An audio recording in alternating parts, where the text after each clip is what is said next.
Assalamualaikum warahmatullahi wabarakatuh. Selamat berjumpa kembali di channel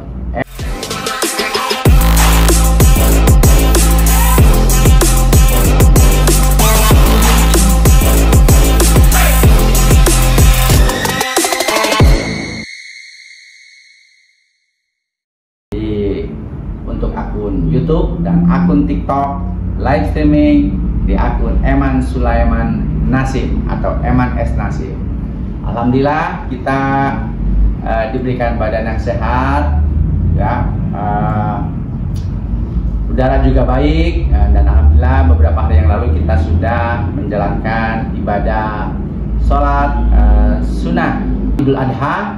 Kemudian juga bagi yang memiliki rezeki diberikan kemudahan oleh Allah Subhanahu wa Ta'ala untuk menjalankan ibadah sunnah kurban, dan bagi saudara-saudara kita yang mendapat panggilan Allah saat ini, sebagian masih menunaikan ibadah haji di tanah suci Mekah. Kita doakan buat saudara-saudara kita yang tengah menunaikan ibadah haji diberikan kelancaran dan kemudahan oleh Allah Subhanahu wa Ta'ala dalam menjalankan rukun dan wajib hajinya. Selamat, meskipun udara kabarnya di Arab Saudi, baik di Mekah, khususnya di Mekah ya, mencapai 46 derajat Celcius, jauh lebih panas dibandingkan udara di tanah air. Nah, kita harapkan mereka selalu sehat, kemudian selamat kembali ke tanah air dan menyandang gelar haji yang makmur. Baik, saudara-saudara, kita membahas tentang tema-tema pemberitaan atau di media massa maupun di media sosial yang sedang ini. Kita bahas 4 pemberitaan ataupun 4 hot issue yang sedang yang kemarin sempat aktual. Pertama, tentang persatuan artis dangdut terkenal, saya tidak perlu menyebutkan namanya, kawan-kawan semua sudah tahu ya, dengan ketua RT dan pengurus DKM di kawasan Lebak Bulus, Jakarta Selatan. Yang kedua, tentang dipecatnya oknum Kapolsek akibat menarik atau melakukan tindakan pidana pungli terhadap salah seorang anak dari tukang bubur di daerah kawasan Cirebon. Yang ketiga, pernyataan dari Menteri BUMN yang juga Ketua Umum PSSI bahwa stadion yang telah dibangun oleh pemerintahan Provinsi DKI Jakarta pada saat dipimpin oleh Mas Anies Rashid Baswedan atau kita biasa kenal dengan Jakarta International Stadium dianggap tidak layak untuk gelaran acara pesta sepak bola U17 dunia atau U17 World Cup, yang dimana tahun ini Indonesia menjadi tuan rumah atau diberikan kepercayaan oleh FIFA untuk menjadi tuan rumah, sekaligus juga mungkin sebagai balas jasa ataupun balas dari rasa bersalah dan rasa berdosanya FIFA karena telah mencabut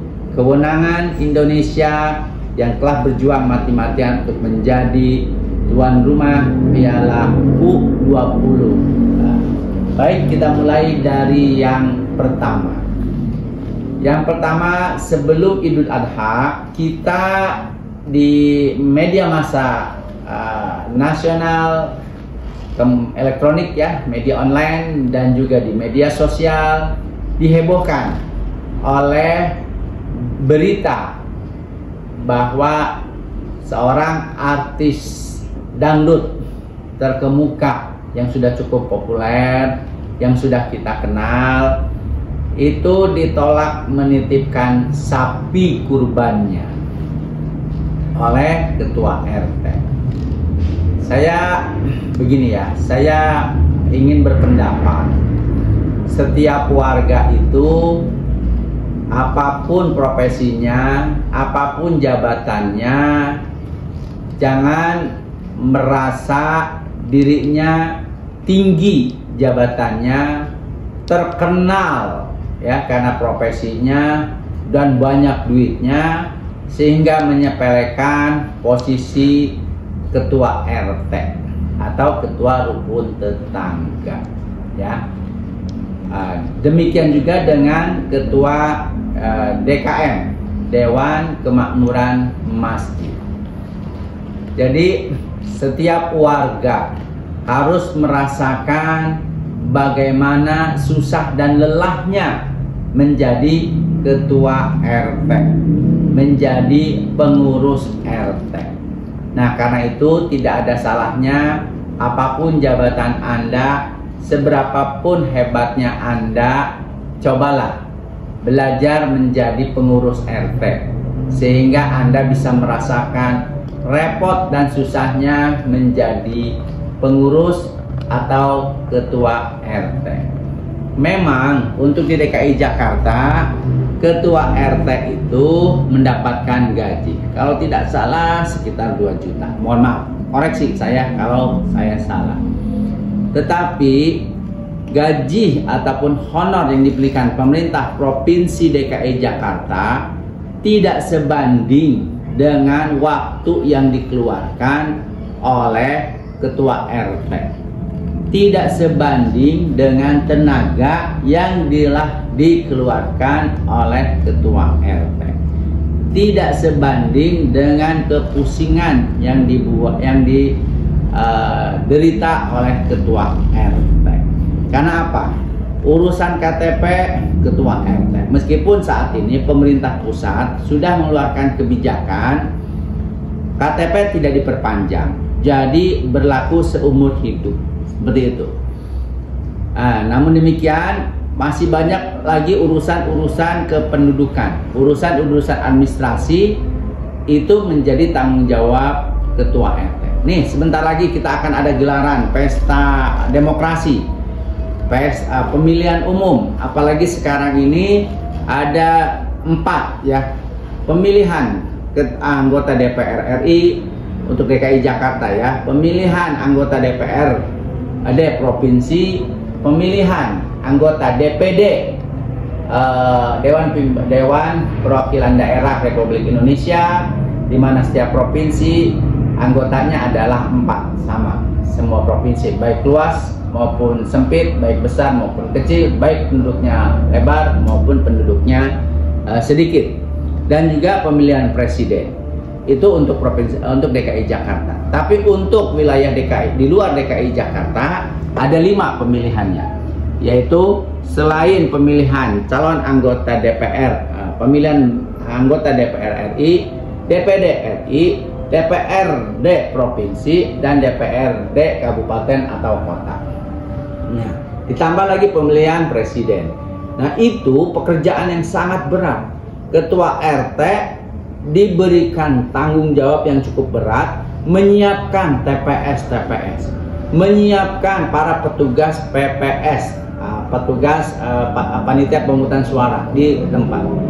Nah, bukan hanya menyiapkan, memberikan pelatihan, setelah itu juga nanti bertugas. Tidak sebanding honor yang diberikan oleh KPU ataupun KPUD kepada para petugas termasuk ketua RT-nya. Tidak sebanding. Saya pernah menjadi petugas PPS, panitia pemungutan suara.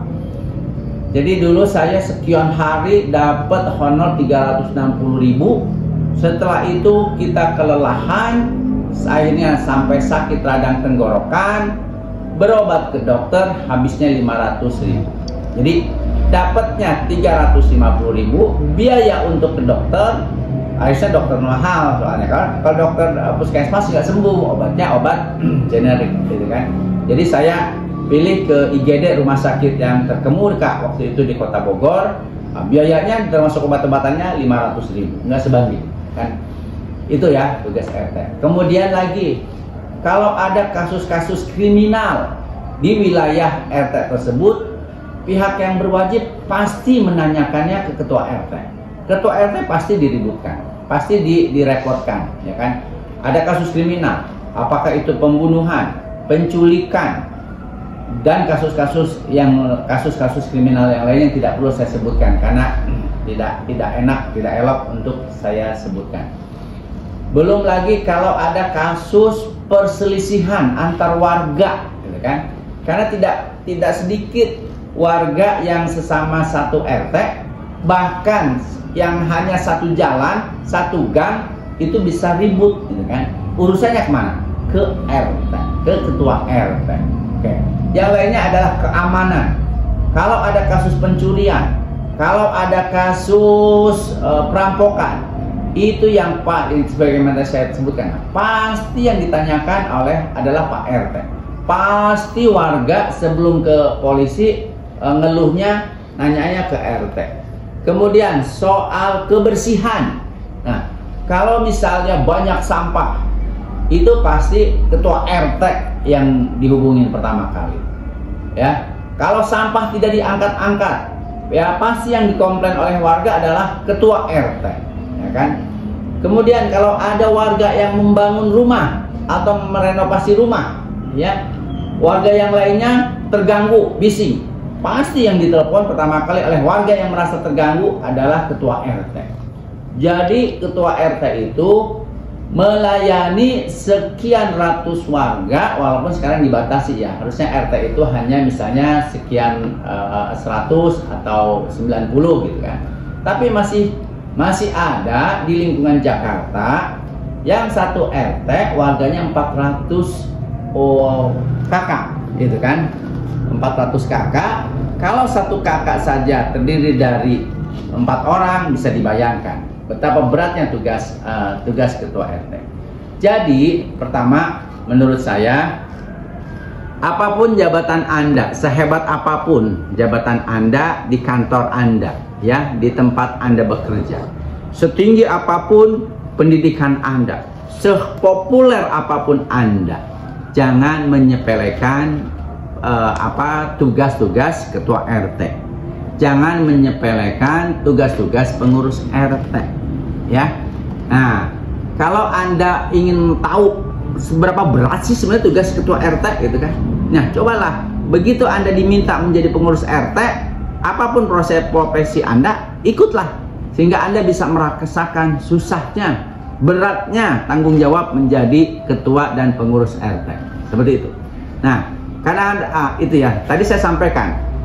Memang saat ini ketua RT mendapatkan honor sekitar 2 juta. Ya paling tinggi juga 4 juta lah. Itu tetap aja di bawah UMR, ya kan.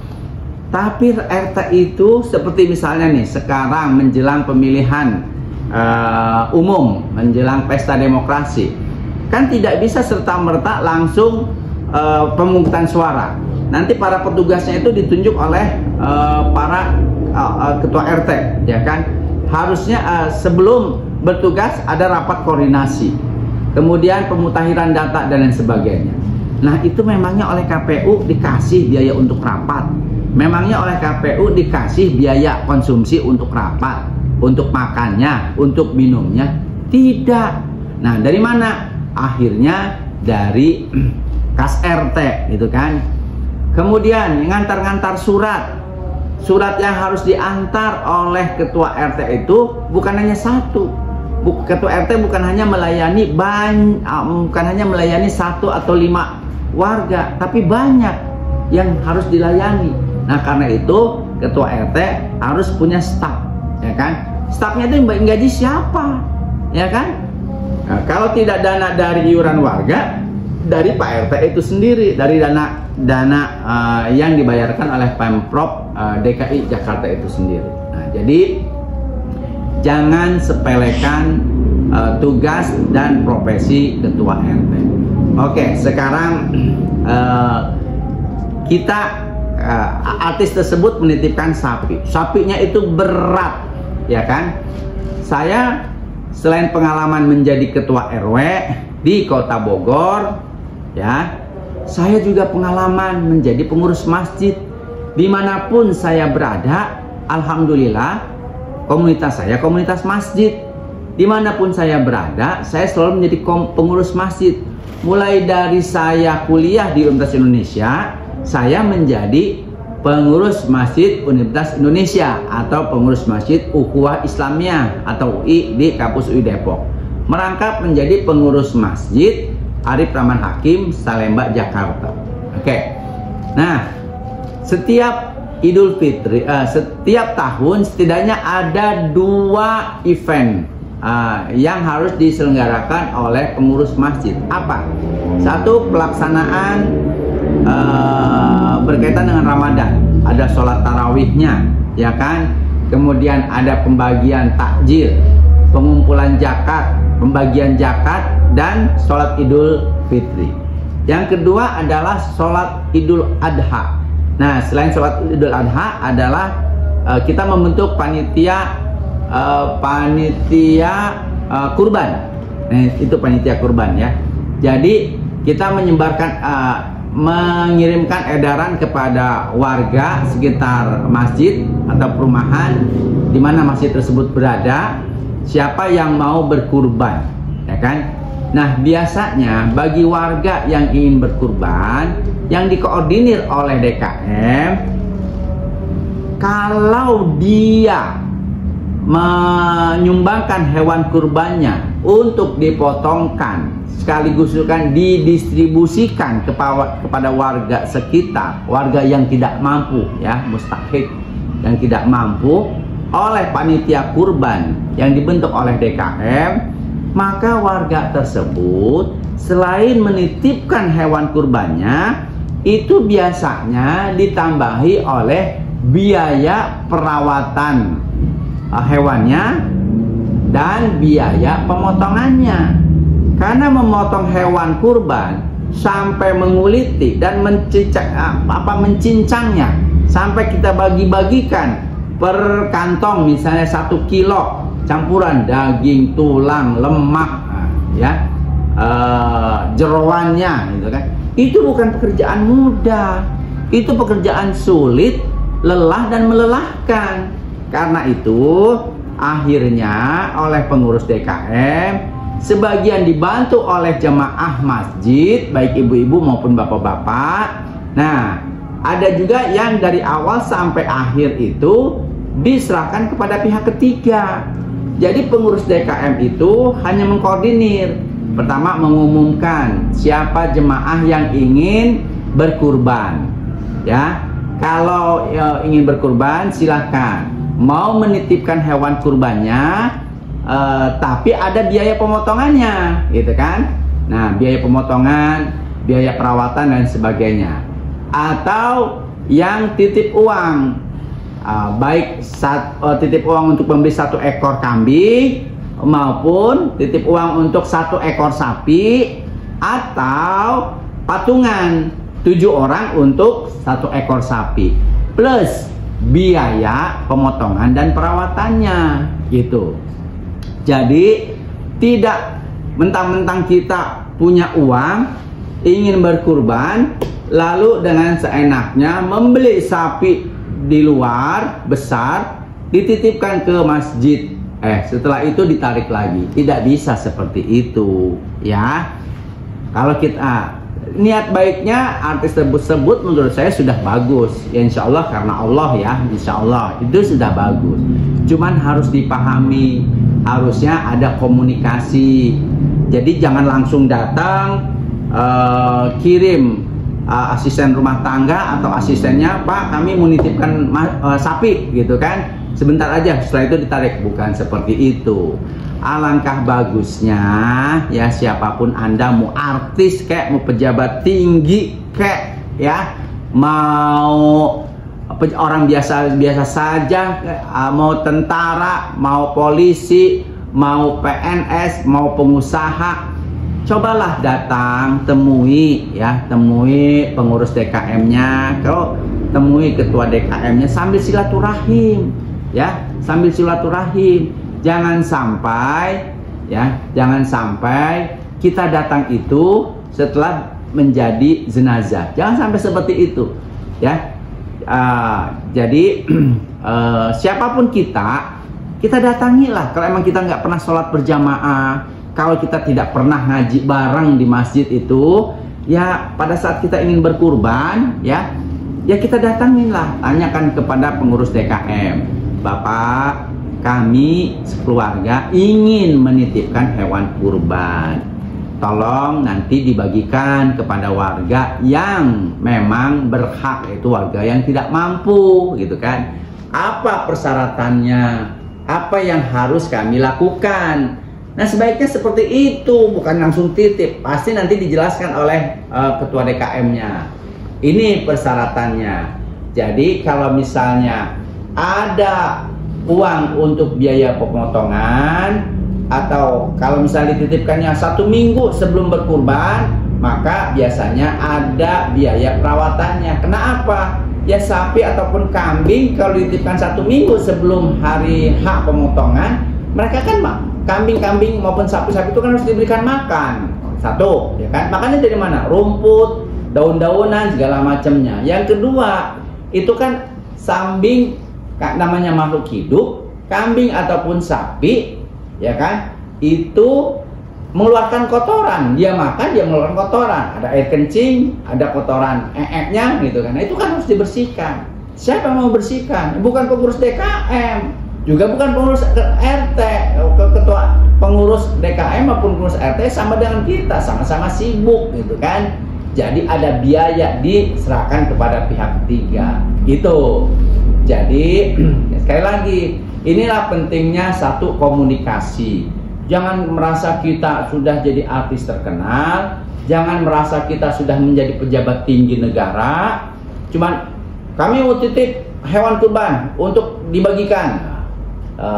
Terus begitu dikenain biaya, mencak-mencak, marah-marah, apalagi sampai menuduh. Jangan seperti itu. Pahamilah, gitu kan, tata cara yang berlaku di suatu daerah atau DKM atau pengurus RT, bagaimana untuk menitipkan hewan kurban, pembagiannya dan pendistribusiannya, pemotongannya dan pendistribusiannya. Seperti itu, ya. Jadi pentingnya komunikasi. Nah, menurut saya artis tersebut kurang berkomunikasi, ya.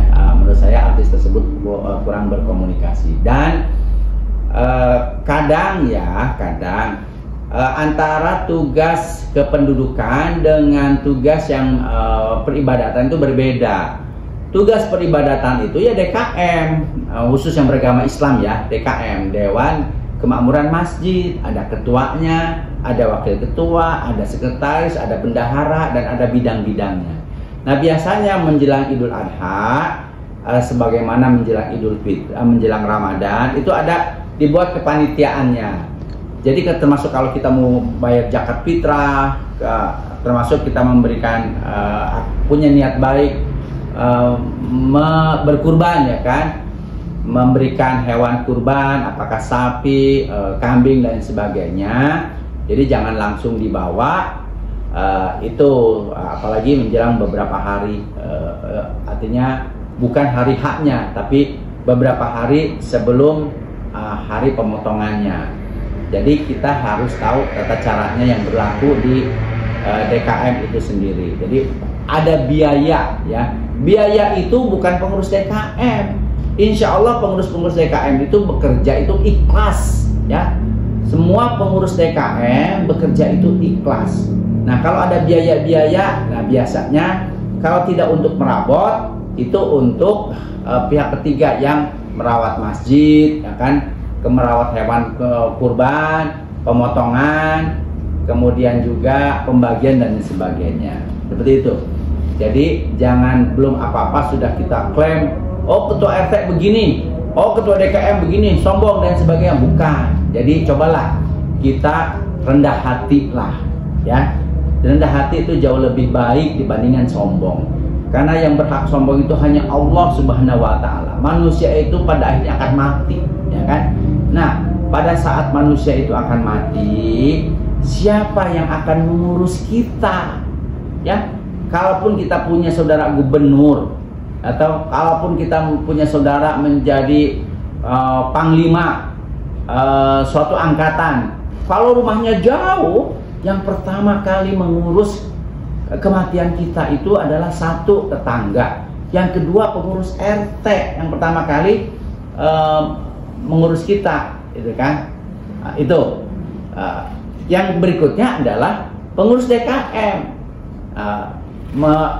Kalau kita sudah menjadi anggota yayasan, misalnya kalau di Jakarta ada yayasan Kamboja, kalau kita jadi anggota yayasan Bunga Kamboja, begitu ada anggota keluarga yang meninggal, mereka kirim pengurus yayasannya untuk satu memandikan, kemudian mengkafani dan mengantarkan sampai ke pemakaman. Tapi yang ngurus perizinan, yang ngurus pemakaman itu siapa? Kalau tidak anggota keluarga yang dekat, itu pengurus RT atau pengurus DKM, gitu ya. Jadi menurut saya, sekaligus juga saran saya, siapapun kita, ya, sehebat apapun kita, seterkenal apapun kita, cobalah membumi di mana kita tinggal, ya. Satu, kita bermasyarakat, berbuat baik kepada tetangga terdekat, kemudian berbuat baik dan ramah kepada pengurus RT, apalagi ketua RT, dan juga kepada pengurus dan ketua DKM bagi yang beragama Islam, ya kan. Kalian beragama lain ya samalah, berbuat baiklah dengan para pengurus tempat peribadatan agamanya masing-masing. Yang berikutnya, namanya kita tinggal di suatu tempat, di suatu daerah. Kalau yang beragama Islam, cobalah sekali-sekali datang ke tempat ibadah kita, ya, masjid ke majelis taklim, ya kan, sholat berjamaah, sekali-sekali ikut pengajian di masjid itu atau di majelis taklim tersebut. Tanyakan, ibu, bapak, saya warga baru, apalagi katanya sudah 5 tahun, saya warga sini, mohon maaf saya baru punya waktu, kemarin saya terlalu sibuk ngejar dunia, gitu kan. Nah, saya sekali-sekali ingin ikut pengajian, apalagi kan sekarang udah bukan masa pandemi lagi ya, pengajian udah bisa tatap muka. Jadi kapan saya bisa ikut pengajian? Jadwal pengajian di sini hari apa saja, jam berapa, siapa penceramahnya, seperti itu. Sehingga kita itu punya ikatan, bukan hanya sebagai ikatan muslim, tapi ikatan kekeluargaan. Nah, muslim itu saudara kita, sesama muslim ada saudara, sehingga sesama saudara saling mengenal, gitu, saling mengenal, sehingga hubungannya jauh lebih baik lagi. Sehingga kalau suatu saat kita dipanggil Allah meninggal dunia, orang itu akan tahu, misalnya, oh si Mbak C, misalnya, Mbak C meninggal dunia, oh Mbak C sering ke masjid kok, Mbak C sering ikut pengajian, seperti itu, ya. Seperti saya aja misalnya, tiba-tiba ada warga di tempat saya tinggal meninggal dunia, lalu saya bertanya, ini siapa ya? Warga di perumahan kami tinggal, gak pernah ketemu, gak pernah dengar namanya, ya kan? Di apa kegiatan RT gak pernah hadir juga, zaman begitulah, gitu kan? Jadi selagi kita sehat, ya, selagi kita sehat, sempatkan waktu kita untuk menyapa tetangga terdekat, ya. Sempatkan langkah kita untuk mengunjungi masjid atau musola atau majelis taklim, ya kan? Sehingga warga mengenal, jemaah mengenal, DKM mengenal kita. Jangan kita nggak pernah ke masjid, nggak pernah ikut pengajian, tiba-tiba dapat telepon, pengurus DKM dapat telepon, Bapak, warga jalan ini, blok ini meninggal dunia, tolong bantu dikafani, tolong bantu disolatkan, tolong disiapkan tempat pemakamannya. Nah, pusing. Waktu sehat nggak pernah ke masjid, nggak pernah ikut pengajian, diundang ibu-ibu pengajian nggak pernah datang, diundang bapak-bapak DKM pengajian nggak pernah datang, diundang ikut kegiatan RT juga nggak pernah mau. Nah begitu, nggak punya daya upaya apapun itu kan, karena ruhnya sudah dipanggil Allah, diangkat sama malaikat menghadap Allah. merepotkan. Jangan seperti itu ya. Nah, jadi kalau kita coba sekali-sekali kita datang ketemu Pak RT, ketemu dengan pengurus RT, apalagi dengan kita bersedia menjadi pengurus RT, apalagi kalau misalnya ada kegiatan RT misalnya, kita diundang, kita datang.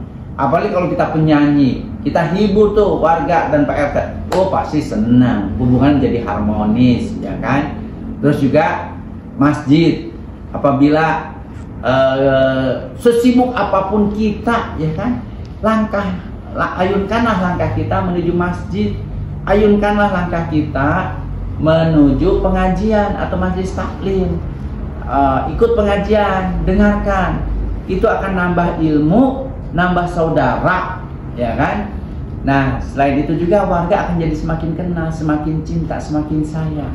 Apalagi kalau kita orangnya tidak kikir, kita akan tanya, besok pengajian apa ya, boleh nggak saya sumbang makanan, seperti itu. Misalnya acara buka puasa, Pak Ketua DKM, saya ingin menyumbang buka puasa, boleh nggak? Alhamdulillah. Atau kapan acara buka puasa bersama ya, biar saya ikut menyumbang gitu kan. Karena pahala kita memberikan makanan dan minuman bagi orang yang berbuka puasa, itu pahalanya besar, sama dengan pahala orang yang berpuasa yang bukanya dari makanan dan minuman kita. Seperti itu ya. Jadi alhamdulillah, syukurnya permasalahan antara artis tersebut dengan ketua RT dan pengurus DKM selesai.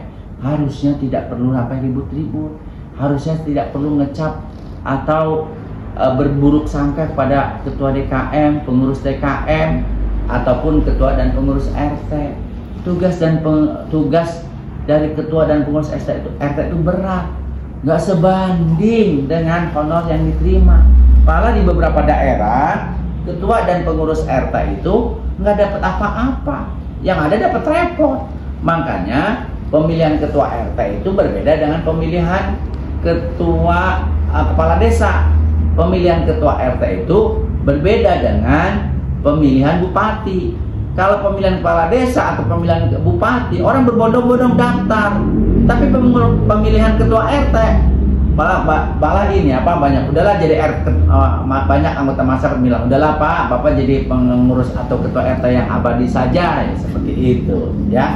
Makanya tidak sedikit para pensiunan, baik pensiunan PNS maupun pensiunan TNI dan Polri itu yang diminta menjadi ketua ataupun pengurus RT karena dia sudah tidak lagi disibukkan oleh pekerjaan rutinnya, seperti itu. Nah, jadi para sahabat, bapak-bapak, ibu-ibu, cobalah selagi kita masih diberikan badan yang sehat, makan nikmat, masih punya uang, masih punya jabatan, jangan terlalu sibuk dengan pekerjaan kita. Kesibukan dunia itu tidak ada habis-habisnya ya. Cobalah waktu kita itu selain kita gunakan untuk menyelesaikan pekerjaan kita, gunakan untuk keluarga, anak dan istri kita, gunakan juga untuk sosial. Kita beramah tamahlah dengan warga sekitar. Jangan hanya dengan kalangan sosialita saja. Dengan kalangan sosialita kita walaupun harus arisan mengeluarkan uang banyak, kita aktif gitu kan. Tapi dengan pengurus RT, apalagi yang tinggal di perumahan biasa, oh gengsi, jangan. Ketua RT itu banyak jasanya. Demikian juga ketua DKM, pengurus DKM. Karena apa? Kalau kita sakit, kalau kita bahkan meninggal dunia, yang pasti sibuk dan repot itu adalah pengurus RT dan pengurus DKM dan warga sekitarnya. Ya, jangan sampai warga tidak peduli pada saat kita sakit atau apalagi kita sudah meninggal dunia. Karena apa? Karena sewaktu masih sehat, sewaktu masih punya jabatan, sewaktu masih punya uang, sombong, menganggap remeh jabatan ketua dan pengurus RT, menganggap remeh warga sekitar, itu kan. Jangan begitu ya. Kesombongan itu hanya milik Allah.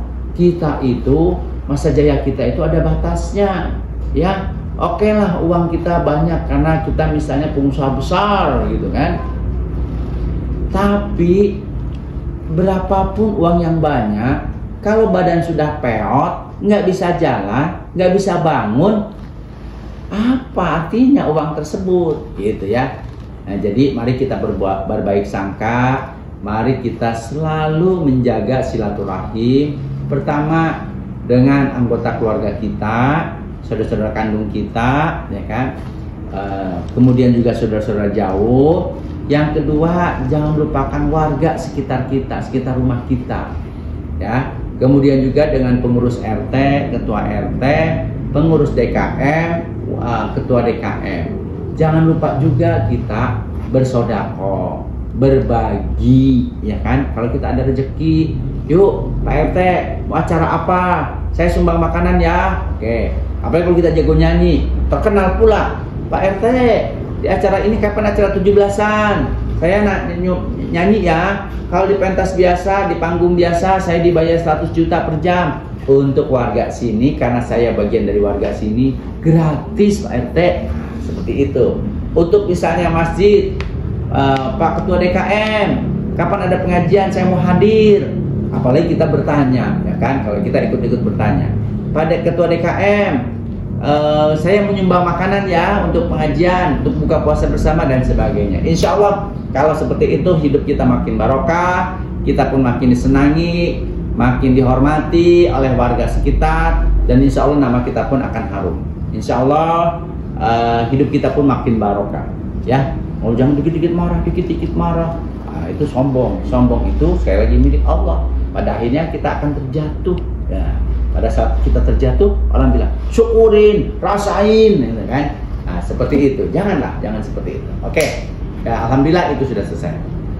Nah, berikutnya kita bahas soal ini ya, soal berita Kapolri telah memecat AKP XXX Kapolsek di wilayah Cirebon. Apa kasusnya? Kasusnya dia membohongi anak salah seorang warga yang berprofesi sebagai tukang bubur. Berita ini sudah sudah terkenal ya, sudah banyak dibaca orang, sudah viral ya, sudah viral. Nah, menurut saya apa yang dilakukan oleh Kapolri itu tepat ya. Karena apa? Dengan adanya hukuman pemecatan akan menimbulkan efek jera kepada aparat-aparat yang sama di masa-masa yang akan datang. Itu. Jadi harusnya kalau di setiap instansi khususnya Polri dan TNI sedang membuka pendaftaran calon siswa, apakah calon siswa sekolah calon bintara, sekolah calon tamtama, atau sekolah calon perwira, atau akmil, akademi militer, atau akademi kepolisian, atau sekolah kedinasan lainnya, tolonglah mereka yang ingin masuk sekolah tersebut banyak berasal dari keluarga yang tidak mampu. Nah, biasanya kalau mereka yang berasal dari keluarga tidak mampu, insya Allah mereka sudah mempersiapkan sedemikian rupa, baik dari segi fisik, pengetahuan umum, termasuk soal kecerdasan mereka. Itu. Jadi insya Allah kalau mereka sudah diterima, sudah lulus semuanya, sehingga akhirnya diterima menjadi siswa, insya Allah mereka akan menjadi siswa yang berprestasi, yang disiplin, yang taat hukum dan bertakwa kepada Allah. Sehingga begitu nanti lulus, mereka akan menjadi apakah bintara, apakah perwira, ataukah pegawai dari lulusan sekolah tersebut yang satu disiplin, kedua berkualitas, ketiga menjaga integritasnya. Itu. Tetapi gitu kan, satu lagi, kalau mereka diterima berdasarkan kualitasnya ya, bukan karena uang, maka semua rakyat Indonesia, baik kaya maupun miskin, baik yang tinggal di kota maupun di pedesaan, itu punya kesempatan yang sama, ya. Dan sudah sewajarnya di setiap sekolah kedinasan, di setiap perguruan tinggi milik pemerintah, di setiap akademi atau politeknik milik pemerintah, ya kan, itu memberikan kesempatan yang sama kepada siapapun selagi dia warga negara Indonesia, apapun agamanya, apapun suku bangsanya, apapun warna kulitnya, selagi dia berprestasi, selagi dia berkualitas, selagi dia sehat, ya, setelah melalui proses pemeriksaan kesehatan, terimalah, itu kan. Jangan ada unsur rasialis, jangan ada unsur like and dislike, apalagi unsur permainan uang, ya. Nah, kasus yang dilakukan oleh AKP XX tersebut, bayangkan anak tukang bubur ingin menjadi menjadi aparat penegak hukum, ya kan, Mas, daftarlah dia, lalu ketemulah dengan oknum AKP ini, lalu diobjekin, dimintain uang 400 juta, ditawar-tawar jatuhnya 350 juta, ya kan.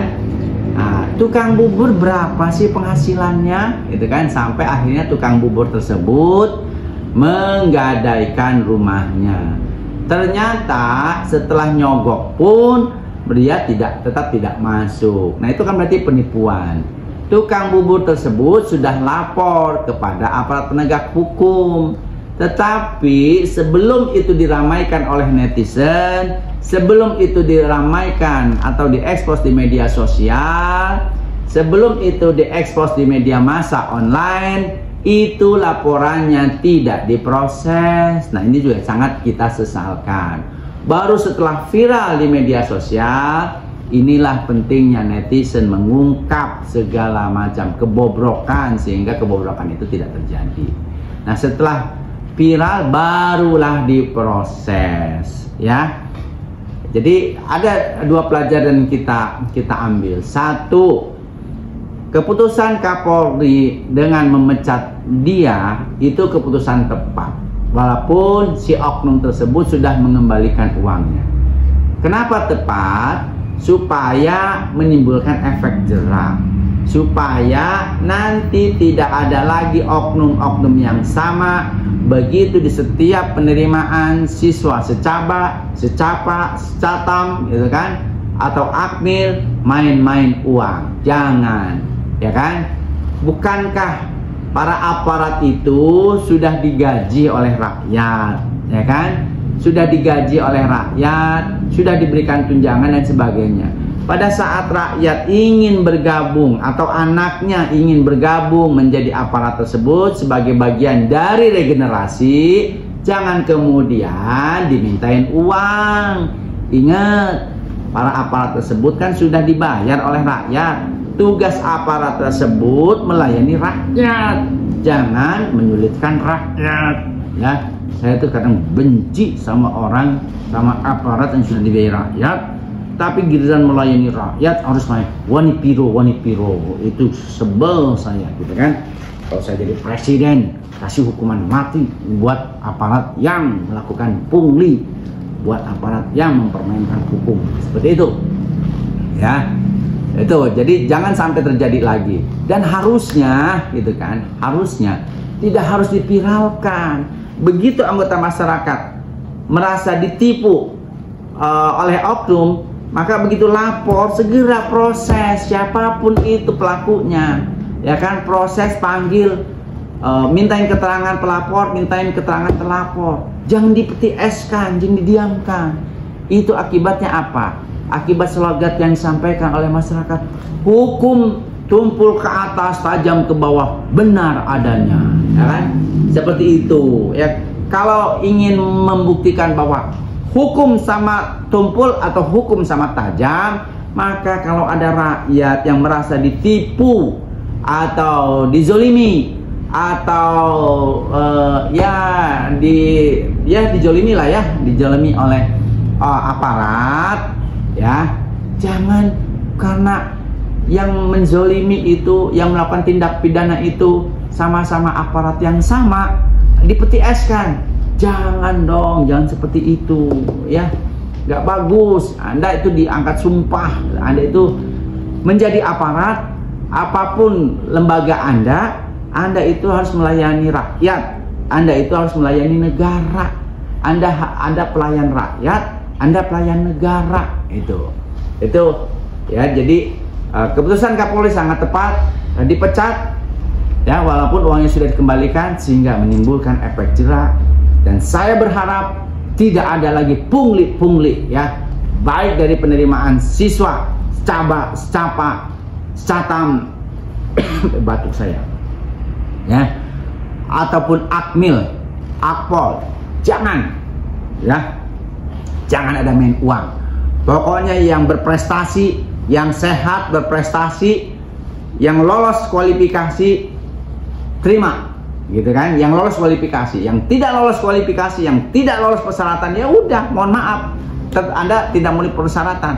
Meskipun bapaknya itu adalah petinggi negara ya, meskipun bapaknya petinggi negara, jangan karena bapaknya panglima apa gitu ya, jangan bapaknya adalah penguasa daerah memaksakan anaknya harus diterima padahal tidak memenuhi persyaratan. Akibatnya banyak yang terjadi selama ini ya, banyak yang terjadi.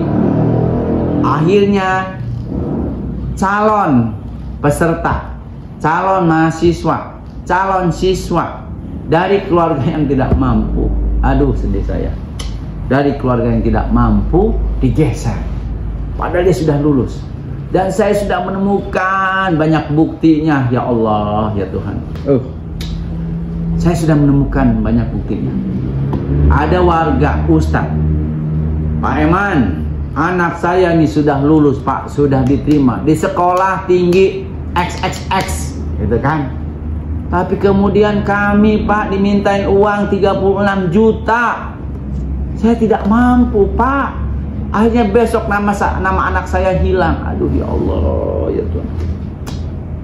Tega dan kejamnya itu pejabat itu. Yang lainnya, Pak, anak saya sudah diterima Pak, sudah dapat nomor sekian Pak, bahkan 10 besar. Itu pengumuman katakanlah jam 9 malam, besoknya hilang Pak pada saat daftar. Ya Allah, ya Tuhan. Karena apa? Digeser oleh anak yang sebelumnya tidak lulus tapi punya koneksi dengan lembaga tersebut atau dengan pimpinan lembaga tersebut. Astagfirullahaladzim, ya Allah. Gimana tidak merusak negara kita seperti itu. Bahkan ada sahabat saya, dia cerita kepada saya, Pak Eman, saya itu sudah lulus akademi XXXX gitu kan. Saya sudah senang Pak, gitu kan. Beberapa jam kemudian nama saya hilang. Aduh, ya Allah, ya Tuhan. Makanya saya tahu gitu kan dari dulu untuk masuk akademik tersebut gitu ya, itu katanya perlu uang besar. Makanya akhirnya saya mah begitu sejak SMP, SMA saya konsentrasi aja supaya saya konsentrasi belajar tekun diiringi sholat tahajud supaya saya bisa diterima di Universitas Indonesia kan. Mudah-mudahan saya diterima di Fakultas Ekonomi Bisnis atau Fakultas Teknik atau Komunikasi atau FISIP gitu kan. Itu aja, karena saya tahu masuk Universitas Indonesia itu tidak ada jalur jalan pintas. Yang lulus, yang berprestasi, yang cerdas diterima, alhamdulillah gitu kan. Jadi saya sedih gitu di zaman modern ini, pada saat kita sedang bersaing dengan sesama anak bangsa di wilayah Asia, bukan lagi Asia Tenggara, Asia ya, zaman free trade area, ternyata anak-anak kita untuk masuk sekolah kedinasan itu masih sering kena pungli, masih sering kena pungli. Wahai pejabat, wahai orang-orang yang rakus, ya kan? Uang yang nyogok maupun yang disogok itu neraka, ya. Sadarlah, uang itu tidak barokah. Makanya tidak aneh kalau ada pejabat tinggi anaknya narkoba, anaknya seks bebas. Tolong teliti, uangnya dari mana?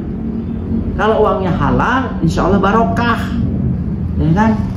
Jadi kalau Anda jadi panitia penerimaan siswa sekolah kedinasan, ya, jaga integritas Anda, jaga idealisme Anda, ya.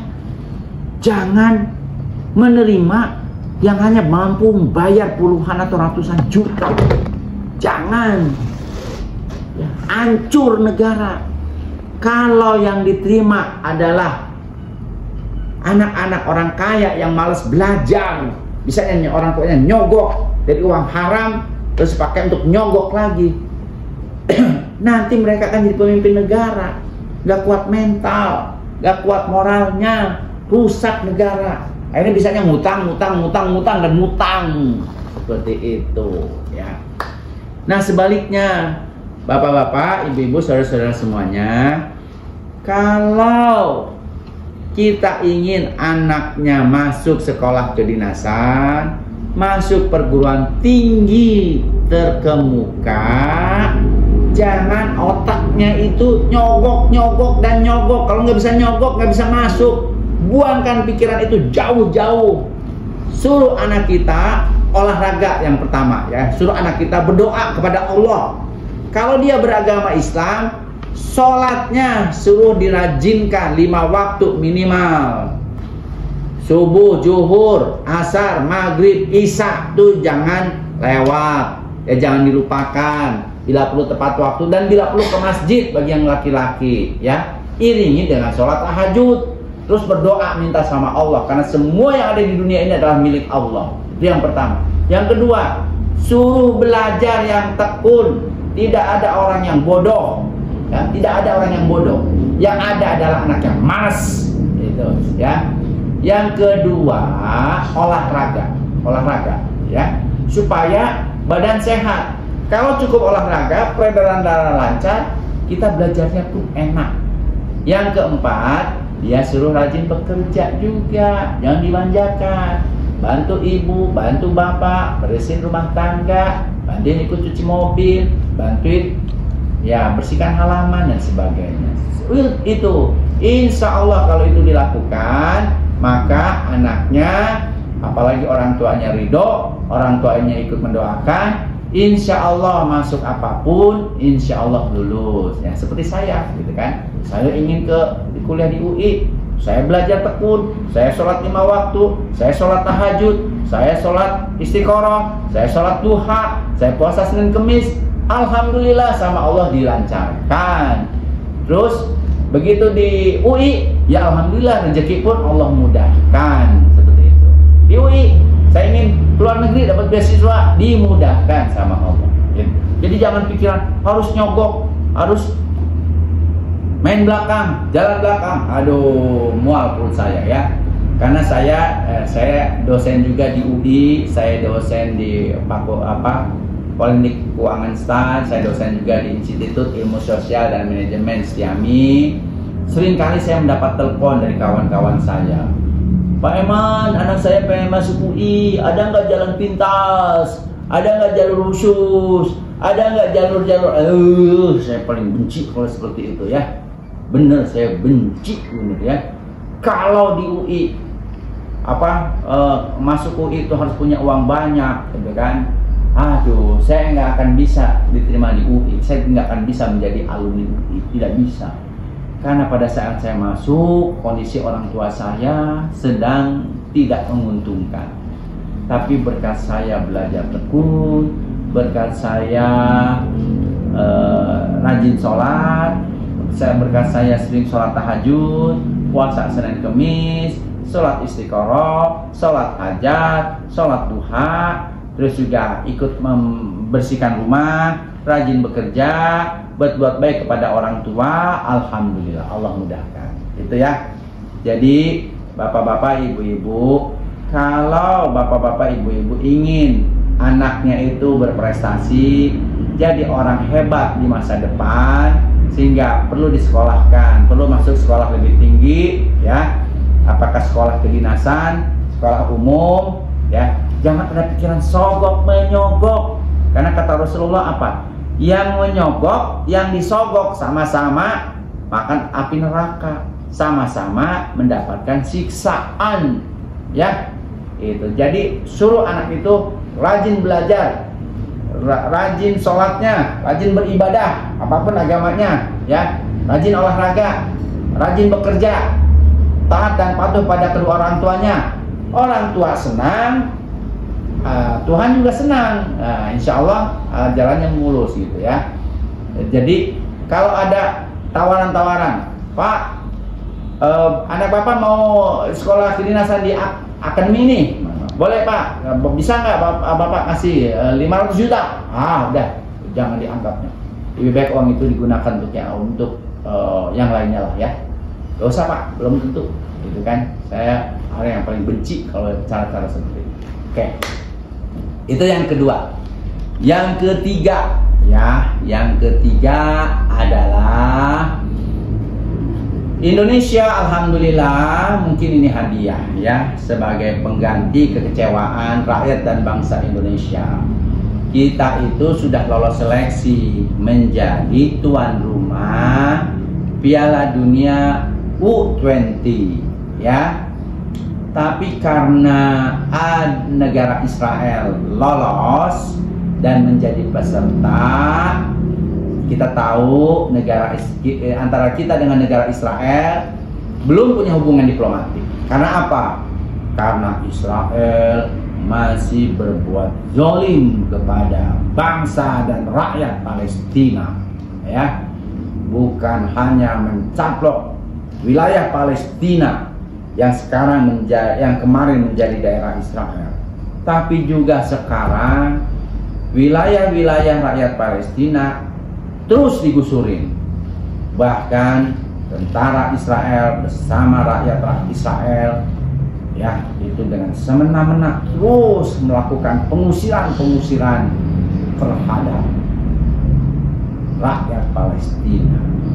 Jadi bukan hanya militer dan penguasanya saja sekarang, rakyat Israel pun itu sering bertindak sewenang-wenang terhadap rakyat Palestina, mengusirnya, rumahnya dirobohkan. Rakyat Palestina yang tadinya bertetangga dengan warga Israel tersebut itu diusir, dan rakyat Palestina tidak berani karena rakyat Israel yang mengusir rakyat Palestina itu dibackingi tentara. Kalau dilawan oleh rakyat Palestina, tentara Israel yang menghabis bahkan menembak. Itu bentuk kezoliman di abad modern ini.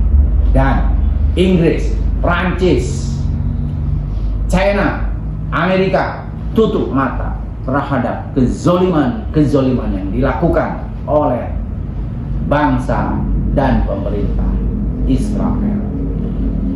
Itu. Saya ulangi lagi. Akibat dari kezoliman yang dilakukan oleh rakyat Israel, rakyat militer dan penguasa Israel, terutama pada masa Israel dipimpin oleh Benyamin Netanyahu, rakyat Palestina menderita luar biasa, menyedihkan ya. Jadi tidak harus beragama Islam untuk menyatakan rasa sedihnya gimana bangsa dan rakyat Palestina dizolimi terus-menerus sampai saat ini. Ya, rumah-rumah warga Palestina yang hidup tenang diusir oleh warga Israel, ya, diusir oleh warga Israel. Dan ketika rakyat Palestina itu hendak melawan, mereka dibackingi oleh tentara Israel. Tentara Israel siap menembak. Tapi lihat apa yang terjadi. Kalau warga Israel itu baik-baik saja lewat di depan pemukiman, di tengah-tengah pemukiman warga Palestina tidak melakukan tindakan anarkis. Itulah kezaliman rakyat Palestina, itulah kezaliman rakyat Israel, bangsa Israel, negara Israel, penguasa Israel. Memang kita akui, tidak sedikit rakyat Israel pun yang punya hati nurani yang baik, yang bersahabat dengan warga Palestina dengan baik. Tetapi karena pemerintahannya masih zolim, akhirnya masih banyak rakyat Israel yang berlaku zolim kepada rakyat Palestina. Salah satunya contoh itu, rumah-rumah rakyat Palestina itu digusur-gusurin, ya. Dibangun pemukiman-pemukiman warga Israel yang baru. Nah, akibat kezaliman dari bangsa dan pemerintah Israel itulah tidak aneh kalau sebagian dari rakyat Indonesia menolak kehadiran kesebelasan Israel, walaupun itu usia 20 tahun. Ada yang bilang lagi, politik jangan campur adukan dengan olahraga, gitu kan? Termasuk FIFA bicara begitu kan? Jangan campur adukan politik dengan olahraga. Kalau mau bicara fair, ya kan? Maka pada saat gelaran Piala Dunia beberapa tahun yang lalu, Uni Soviet pun tidak perlu diboikot. Hak Uni Soviet yang lolos final Piala Dunia pun tidak perlu dicabut. Ya kan beda, ya kan? Jangan hanya karena Rusia invasi Ukraina, lalu Israel Rusia diboikot. Nah, kalau mau objektif dan netral harus dijalankan sepenuh hati seperti itu. Ini giliran rakyat Indonesia menolak kesebelasan Israel, dianggap mencampur adukan politik, sehingga akhirnya hak Indonesia untuk menjadi tuan rumah Piala Dunia U20 dicabut. Yang dapat keuntungan adalah Argentina, walaupun Argentina pada saat lelang jadi tuan rumah kalah. Itulah hadiahnya adalah Argentina mengirimkan tim kesebelasannya ke Indonesia bertanding. Sayang sekali, entah apa ada di pikiran Messi, ya mungkin Messi menganggap Indonesia rendah bagi dia, gitu kan? Dia tidak main. Coba kalau Messi itu main, gitu kan? Wah, rasa hormat bangsa Indonesia terhadap Messi akan semakin tinggi, dan nilai jual Messi di mata penggemar sepak bola Indonesia akan semakin tinggi. Sayang sekali ya, Messi punya pikiran lain. Gak apa-apa lah, toh Messi juga nanti akan jadi aki-aki, nanti nggak akan bisa main bola lagi. Saya yakin 10 tahun lagi Messi juga nggak akan bisa main bola lagi, ya kan? Karena tenaganya udah habis, ya kan? Itu mungkin 20 tahun lagi dia juga akan mati, karena semua manusia akan mati, gitu kan? Sebagaimana firman Allah, setiap makhluk yang bernyawa pasti mati. Itu dah janji Allah. Jadi mau Messi, mau siapapun, sekarang boleh sombong lah, gitu kan? Pada saat timnasnya bertanding, bermain bola dengan timnas Indonesia, dia tidak mau main. Oke, tidak apa-apa. Nanti 10 tahun lagi dia udah nggak bisa main bola. Yakin saya. Paling main bolanya dengan tarkam lah, dengan karyawan-karyawannya saja. 20 tahun, 25 tahun, dia juga nggak bisa main bola. Siap-siap aja nanti dimasukin seperti itu. Itu ya, karena setiap jaikatul maut, setiap nyawa pasti mati. Gitu. Oke, nah akhirnya ini analisa saya sebagai rasa bersalahnya. Untuk menutupi rasa bersalahnya, FIFA, nah kebetulan ada negara tuan rumah Piala Dunia U17 itu tidak bisa menyelenggarakan acara tersebut, menyerahkanlah kepada FIFA. FIFA menyerahkan kepada Indonesia. Buat kita ya lumayan lah hiburan menjelang pilpres, gitu kan? Kita lihat remaja-remaja tingkat dunia, calon-calon pemain besar bertanding di Indonesia. Dan selain itu juga, siapa tahu nanti mereka bisa menggantikan posisinya Messi, posisinya Cristiano Ronaldo atau CR7, bisa menggantikan posisinya Zinedine Zidane, kemudian Kylian Mbappe. Nah, jadi Kalau ada yang bilang olahraga itu sepak bola adalah olahraga, jangan campur adukan dengan politik. Oke, fine, gitu kan. Tapi FIFA juga harus fair, harus netral, harus objektif, jangan berat sebelah, jangan menggunakan standar ganda, ya kan. Kalau memang ingin memisahkan olahraga adalah olahraga, politik adalah politik, maka ketika gelaran Piala Dunia beberapa tahun yang lalu yang keluar sebagai juara dunia adalah Argentina, maka harusnya status timnas Rusia itu tidak boleh dicabut. Jadi harusnya hak timnas Rusia yang telah menjuarai berbagai macam kualifikasi dan pertandingan babak penyisihan itu tetap diberikan kesempatan untuk berlaga. Pisahkan antara politik di mana pemerintahan Presiden Vladimir Putin menganeksasi ataupun mengintervensi Ukraina, gitu kan, karena alasan-alasan untuk keamanan dan keselamatan negara Rusia itu sendiri. Itu jadi jangan berat sebelah, jangan berstandar ganda. Kalau Rusia diblokade dan dicabut haknya sebagai peserta finalis Piala Dunia hanya karena menganeksasi ataupun mengintervensi Ukraina, gitu kan. Nah, giliran Indonesia ada sebagian warganya, ada sebagian rakyatnya menolak dan keberatan timnas Israel masuk ke Indonesia, bertanding di Indonesia, itu dianggap politisasi olahraga. Nah, itu menurut saya tidak fair, gitu kan.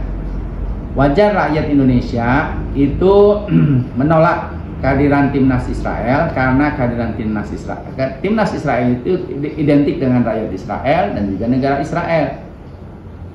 Lihat kebengisan, ya, kebengisan rakyat dan pemerintah Israel yang menganeksasi wilayah Palestina sampai tinggal sedikit sejengkal, ya kan, dibanding wilayah asalnya, gitu kan.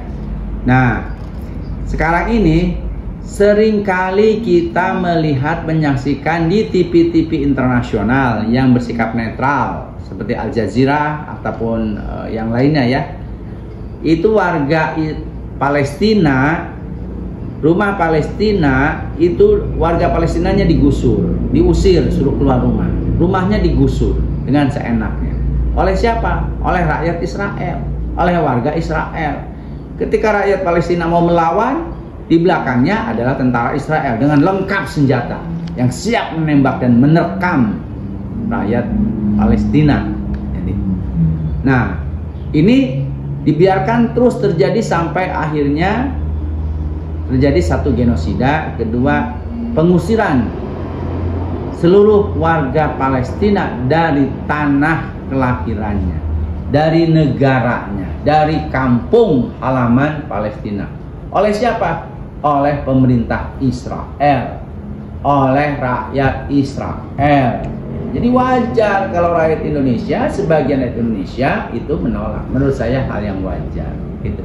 Kalau mau dipisahkan politisasi dan olahraga, ya FIFA juga harus melaksanakan itu, ya, jangan sebaliknya, gitu. Nah, akhirnya karena penolakan sebagian rakyat Indonesia, salah satu pejabat negara yang menolak adalah Ganjar Pranowo, kemudian juga Gubernur Bali, gitu kan, Ganjar Pranowo, Gubernur Jawa Tengah. Akhirnya FIFA mencabut hak rakyat dan negara Indonesia sebagai tuan rumah penyelenggara Piala Dunia usia 20 tahun. Nah, kemudian hak tersebut diberikan kepada Argentina yang usia senior, timnas seniornya menjadi juara dunia Piala Dunia yang terakhir. Pada saat yang bersamaan ada tuan rumah Piala usia ada tuan rumah Piala Dunia usia 17 menyerahkan hak tuan rumahnya. Jadi entah karena persoalan dalam negeri atau persoalan lainnya, akhirnya untuk menutupi rasa bersalahnya FIFA, menurut saya ya, gitu kan. Silakan buat teman-teman yang punya pendapat lain. Penyelenggara dan tuan rumah putaran final Piala Dunia usia 17 diberikan ke Indonesia, gitu kan. Ya kita terima sajalah, karena satu menjadi pelajaran yang bagus buat para pemain sepak bola di seluruh Indonesia, khususnya usia 20 tahun ke bawah yang kelak akan menjadi pemain senior. Yang kedua, para peserta pertandingan, yaitu timnas usia 17 dari negara-negara lainnya, itu kan sudah lolos seleksi ya. Tentu mereka punya skill-skill yang luar biasa. Kelak mereka akan menjadi pemain-pemain senior tingkat internasional dan berkelas, seperti mereka bisa menggantikan posisi dan popularitas Messi, Cristiano Ronaldo, Mbappe, Karim Benzema, dan yang lainnya, gitu ya. Itu.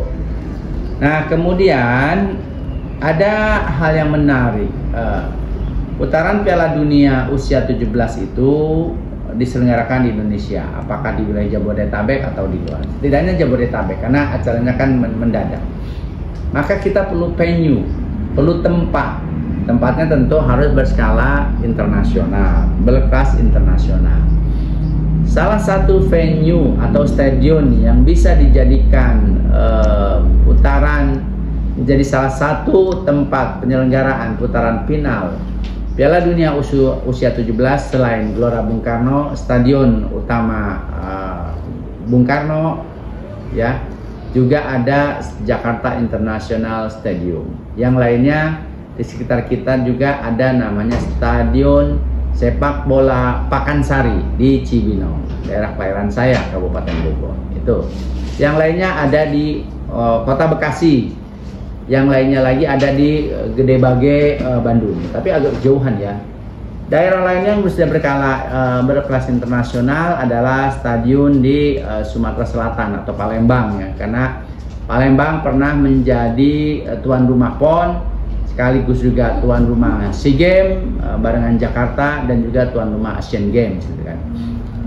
Jadi sebetulnya Jakarta International Stadium yang dibangun pada masa pemerintahan Gubernur DKI Jakarta dipimpin oleh Anies Rashid Baswedan yang menjadi calon presiden, ya, itu menjadi salah satu tempat yang ideal. Dan memang setahu saya, karena saya pernah menjadi anggota Dewan Pakar tim Anies Sandi, Anies memang mendedikasikan untuk membangun Jakarta International Stadium itu, satu, selain menjadi markasnya Persija, yang kedua sebagai tempat pertandingan sepak bola dan stadium untuk pertunjukan-pertunjukan seperti musik dan pertunjukan lainnya berkelas internasional. Dulu kita pernah punya stadion di Lebak Bulus, tapi karena kita membangun MRT dan Lebak Bulus menjadi stasiun pemberhentian terakhir MRT, akhirnya stadion Lebak Bulus dibongkar. Nah, akhirnya Persija yang sempat berlatih di Stadion Lebak Bulus kehilangan tempat berlatihnya. Lalu Anies menjanjikan untuk membangun stadion berkelas internasional, sekaligus juga sebagai venue berbagai macam pertunjukan hiburan internasional. Akhirnya Anies merealisasikan janjinya, baik janji kepada warga DKI Jakarta, janjinya kepada Jackmania, maupun janji kepada tim Persija. Itu selesai. Nah, itu sebenarnya bisa dipakai untuk penyelenggaraan salah satu tempat pertandingan final Piala Dunia usia 17. Namun kemarin kita digegerkan dengan munculnya statement dari salah satu pimpinan organisasi yang juga pejabat tinggi negara yang bagian dari rejim yang tidak menyukai Anies. Mereka mengeluarkan statement bahwa Jakarta International Stadium JIS yang terletak di wilayah Jakarta Utara tidak layak untuk menjadi tempat putaran Piala Dunia. Alasan keamanan dan sebagainya. Menurut saya statement tersebut tendensius. dan dalam rangka mengkerdilkan, mendiskreditkan Anies Rashid Baswedan. Itu menurut saya seperti itu. Jadi seharusnya pejabat tersebut, pimpinan organisasi tersebut tidak perlu bicara seperti itu ya, dari segi komunikasi. Kalau memang dia objektif, maka harusnya biar datangkan saja tim FIFA untuk mengecek seluruh stadion. Kalau memang hasil verifikasi tim FIFA menyatakan bahwa Jakarta International Stadium itu memang tidak layak, biar itu keluar dari timnya FIFA, bukan dari pejabat tersebut, gitu kan? Tapi kan dari FIFA tidak ada komentar. Tolong koreksi saya di kolom komentar kalau memang FIFA sudah ada mengeluarkan statement hasil verifikasinya. Seperti itu. Jadi sepengetahuan saya, hasil analisa saya, FIFA belum ada berkomentar. Komentar itu keluar dari pejabat negara. Sangat disayangkan. Ini bagian dari karakter assassination, sekaligus juga bagian dari mengkerdilkan, mendiskreditkan, dan merusak citra image Anies Rashid Baswedan yang sudah punya niat baik membangun Jakarta International Stadium lewat APBD ya, dalam yang dedikasikan untuk untuk Persija, untuk warga DKI Jakarta, sekaligus juga warga Indonesia yang kemarin-kemarin itu kurang tempat pertunjukan internasional. Oke. Yang lainnya adalah kalau misalnya statement tersebut benar adanya, maka Gubernur DKI yang sekarang atau pelaksana tugas Gubernur DKI Jakarta yang sekarang itu bisa mengajukan tuntutan atau komplain kepada kontraktor pembangunnya. Karena kontraktor pembangunnya itu adalah kontraktor perusahaan milik negara juga. Yang satu berstatus badan usaha milik daerah, yang satu berstatus sebagai badan usaha milik negara, ya kan?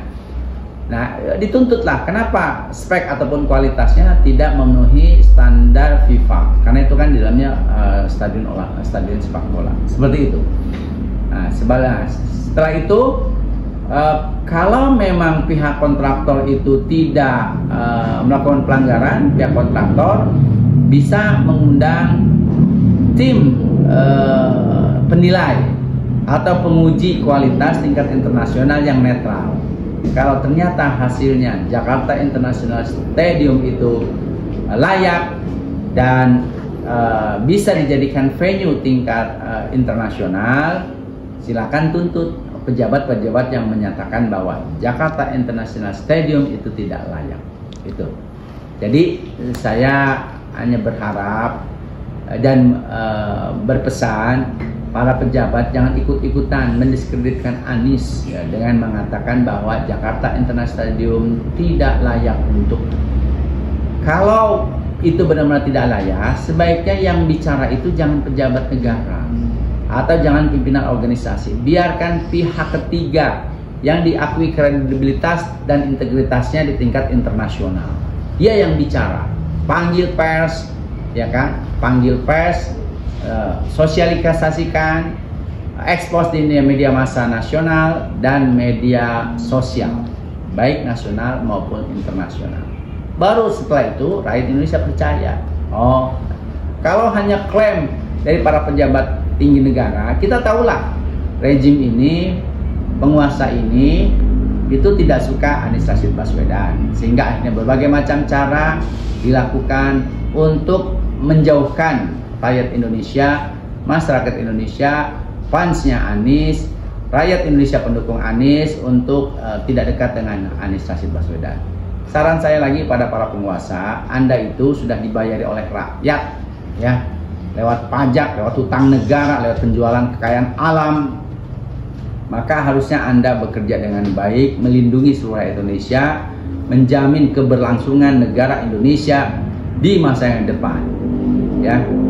Dan menjadi tugas Anda menciptakan suasana situasi dan kondisi negara tetap aman, baik pada saat Anda berkuasa maupun Anda tidak berkuasa, dan menciptakan pemilihan umum, baik pemilihan anggota legislatif, pemilihan DPRD, pemilihan DPD, dan pemilihan presiden itu berjalan aman, lancar, jujur, adil, transparan. Tidak ada kecurangan.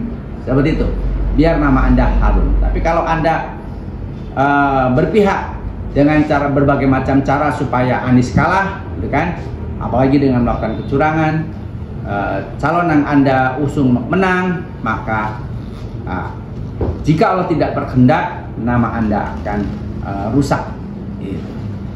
Jadi saran saya, Bapak ya yang mengatakan bahwa Jakarta International Stadium tidak layak, jangan Bapak yang bicara. Bapak ralat saja, Bapak undang tim internasional atau FIFA melakukan verifikasi kelayakan gedung, tentu biar FIFA bicara. Dan Pemprov, Pemprov atau pelaksana tugas Gubernur DKI Jakarta, sebaiknya Anda melakukan pemanggilan, sekaligus juga menuntut kenapa Jakarta International Stadium yang sudah dibiayai mahal lewat dana warga DKI Jakarta lewat APBD itu tidak layak. Setelah itu pihak kontraktor baik yang status BUMD, Badan Usaha Milik Daerah maupun BUMN panggil pihak internasional, pihak appraisal, pihak penguji untuk menguji apakah benar atau tidak. Kalau misalnya ternyata tidak benar, silakan tuntut pejabat atau pimpinan organisasi yang mengatakan bahwa kualitas dari Jakarta, kualitas dari stadion tersebut tidak layak. Kalau misalnya itu sudah dilakukan, rakyat Indonesia akan percaya, warga DKI Jakarta akan percaya, dan tentu saja kredibilitas dan integritas Anda akan tetap terjaga. Itu bahasan kita minggu ini. Kita bertemu lagi di lain kesempatan, di edisi berikutnya kita membahas berbagai macam isu yang sedang marak di negara kita. Terima kasih atas perhatian dari kawan-kawan semuanya. Terima kasih atas waktu yang telah diberikan untuk menyaksikan acara ini. Semoga ada hikmahnya, semoga bisa memberikan manfaat. Saya tutup dengan mengucapkan hamdalah, alhamdulillahirobbilalamin. Kurang lebihnya mohon maaf. Billahi taufiq wal hidayah. Assalamualaikum warahmatullahi wabarakatuh. Sampai jumpa kembali.